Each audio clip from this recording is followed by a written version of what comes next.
नमस्कार। हम पढ़ रहे हैं कक्षा 8 का साइंस का लेसन पौधों व जंतुओं का संरक्षण।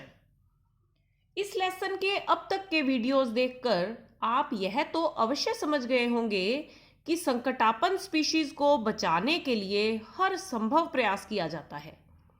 इतना ही नहीं, संकटापन्न स्पीशीज का पूरा रिकॉर्ड भी रखा जाता है। ऐसी पुस्तक जिसमें सभी संकटापन्न स्पीशीज का रिकॉर्ड रखा जाता है रेड डाटा पुस्तक कहलाती है।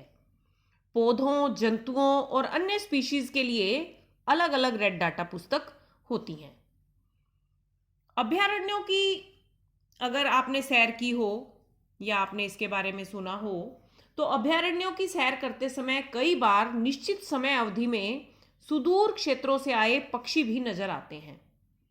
उनकी लंबी यात्रा कर इन स्थानों पर आने का कारण उनके मूल स्थानों पर पड़ने वाली अत्यधिक ठंड होती है। जब जब उनके मूल आवास पर इतनी शीत पड़ती है जो उनके जीवन यापन के अनुकूल नहीं होती, तब तब ये उड़कर सुदूर क्षेत्रों तक लंबी यात्रा करते हैं। ये पक्षी प्रवासी पक्षी कहलाते हैं। घाना पक्षी विहार में साइबेरिया से हर वर्ष क्रेन आते हैं। घाना पक्षी विहार जो राजस्थान के भरतपुर में है, इन पक्षियों को देखने के लिए यहाँ हजारों सैलानी घाना पक्षी विहार की यात्रा करते हैं। इस पक्षी विहार को केवलादेव पक्षी अभयारण्य के नाम से भी जाना जाता है। वनोन्मूलन के कारणों में हमने फर्स्ट वीडियो में जाना था। क्या आपको लगता है कि कागज का अत्यधिक प्रयोग भी वनोन्मूलन को बढ़ावा देता है? सच्चाई यह है कि कागज की प्राप्ति के लिए भी वनों को काटा जाता है। 1 टन कागज प्राप्त करने के लिए पूर्ण रूपेण विकसित 17 वृक्षों को काटा जाता है। आप बताइए, आप अपनी भरी हुई कॉपियों का क्या करते हैं? आप उन्हें बेचते हैं या उन्हें जला देते हैं?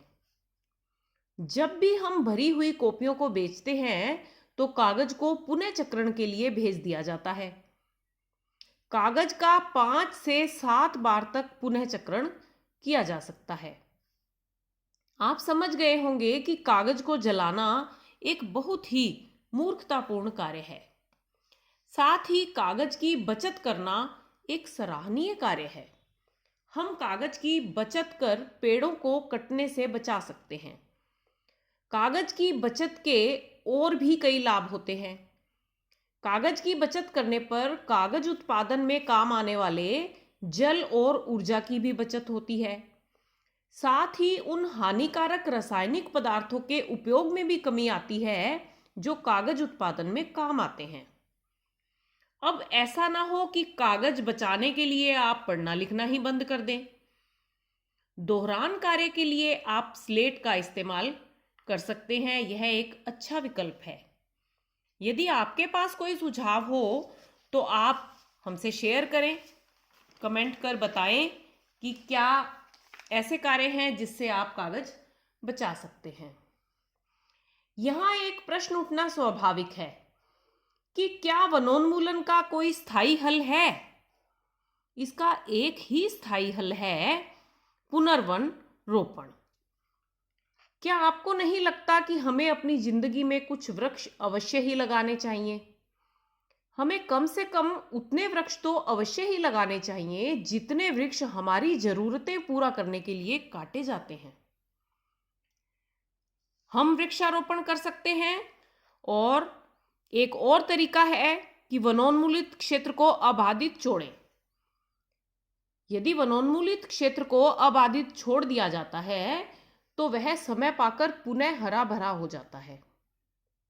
अनुकूल परिस्थितियों में जमीन पर गिरे बीज अंकुरित होकर समय पाकर बड़े वृक्षों में बदल जाते हैं। आने वाली पीढ़ियां भी इस हरी संपदा को देख पाएं, इसके लिए आवश्यक है कि हम वृक्षारोपण करें और वनोन्मूलित क्षेत्रों को अबाधित छोड़ें।